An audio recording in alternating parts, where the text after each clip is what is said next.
sempre stiamo migliorando, ogni partita stiamo crescendo, ma purtroppo ci manca un po' di sfortuna, ci manca altre cose. Poi sinceramente noi mettiamo sempre di più in ogni partita.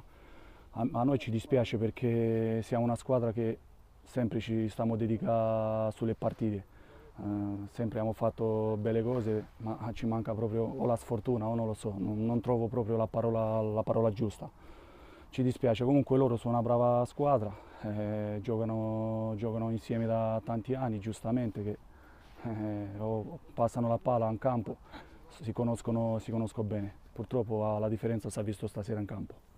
Pure questa, fisicamente, sinceramente noi stiamo lavorando ogni giorno come gli altri ragazzi delle altre squadre, ma la differenza si vede, sinceramente pure centrale, ma sui sbagli nostri abbiamo fatto sbagliamenti che le hanno dato questa possibilità di fare sti gol.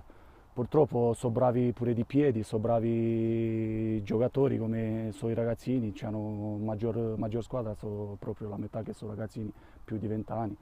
Sono bravi, non posso dire altro, bravo loro, poi noi aspettiamo la prossima partita che ci mettiamo sempre anima al cuore in partita.